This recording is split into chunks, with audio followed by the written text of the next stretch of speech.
এরা হাত জোড় করে বলতে পারে যে 26,000 ছেলে মেয়ের মধ্যে 19,000 যোগ্য ছিল, তার মানে ঠাকুর ঘরে কেই আমি কলা খাইনি।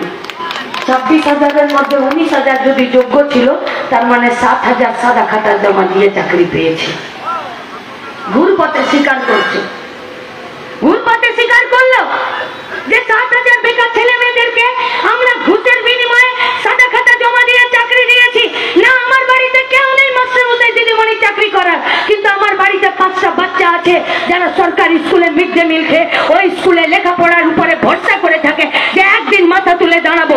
তাহলে আজকে 16 থেকে শুরু করে 24 পর্যন্ত 8 সাল মে যারা সাদা খাতা জমা দিয়ে চাকরি পেল, সেই ফেল করা মাস্টার দিদিমণিগুলোর কাছে আমার বাড়ির বাচ্চারা যারা সরকারি স্কুলে পড়ে তারা কি শিখলো?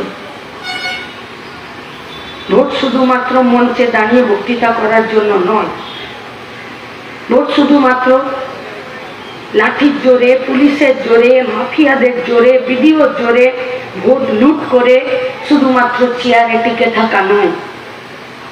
ভোটে জেতা মানে যাদের ভোটে জিতলাম তাদের প্রতি দায়বদ্ধ হওয়া। ভোটে জেতা মানে যে মানুষরা আমাকে ভোট দিল তাদের প্রতি দায়িত্বশীল থাকা।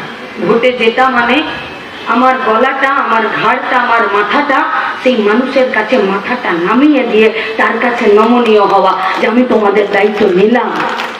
ভোটে জেতা মানে ক্ষমতা দখল করা নয়, ভোটে জেতা মানে মানুষের মনকে জয় করা, যে তুমি রাতে বিরেতে 24 ঘন্টা বিপদে পড়লে তুমি আমাকে ভোট দিয়েছো, আমার সরকারের প্রতি তোমার অধিকার আছে, আমার দায় হলো তোমার পাশে দাঁড়ানো।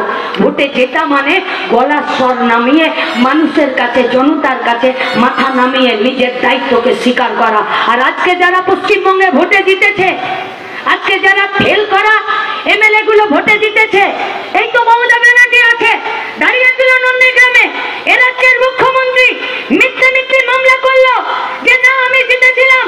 তিনি বলতে পারেন যে আপনি জিতেছিলেন, হেরেছিলেন আপনি নন্দীগ্রামে, কারণ সেখানকার মানুষ তৃণমূলকে হারাতে চেয়েছিল, শুভেন্দুকে জেতাতে চাইনি। আর তৃণমূলকে হারিয়ে শুভেন্দুকেও জবাব দিয়েছিল যে তৃণমূলের দিন শেষ হতে চাইছে। আবার নন্দীগ্রামের মানুষ ফিরে শুভেন্দুকেও জবাব দিতে চেয়েছে যে এ পাড়ার মোষ ও পাড়াতে গুটাতে এলে আমরা মোষকে চিনে রাখি, তাই মোষকে পাড়া ছাড়া করার জন্য আমরা তৈরি আছি। ফেল করেছে এরা, সব ফিরে ফিরে পাস করেছে, আর পাস করে এরা জিতেছে। বিধানসভার ভেতরে এতগুলো এমএলএ তৃণমূল কংগ্রেসের সরকারের, তবু কেন মানুষ ভোট দিতে ভয় পাচ্ছে? কেন? কারণ ওরাই ভয় দেখাচ্ছে। বিধানসভার ভেতরে এতগুলো তৃণমূল কংগ্রেসের এমএলএ, তাও কেন মানুষ দুবেলা পেট পুরে খেতে পারছে না? বিধানসভার ভেতরে এতগুলো এমএলএ, তাও কেন লোহা, মাটি, বালি, বাচ্চা, মেয়ে এদের পাচারটা বন্ধ হয়ে যাচ্ছে না? বিধানসভার ভেতরে এতগুলো তৃণমূলের এমএলএ, তাও কেন গোটা পশ্চিমবঙ্গে 100 দিনের কাজে, জব কার্ডে দুর্নীতি হচ্ছে? বিধানসভাতে এতগুলো এমএলএ, কেন পশ্চিমবঙ্গের রেশনের চাল, হসপিটালের ভাতের চাল আর জেলের ভাতের চাল কেন চুরি হয়ে যাচ্ছে? কারণ চোর যখন নিজে এমএলএ হয় বা এমএলএ যখন নিজে চোর হয়, তখন এমএলএ রাত দায় থাকে না চুরি থেকে গোটা রাজ্যের মানুষকে বাঁচানো।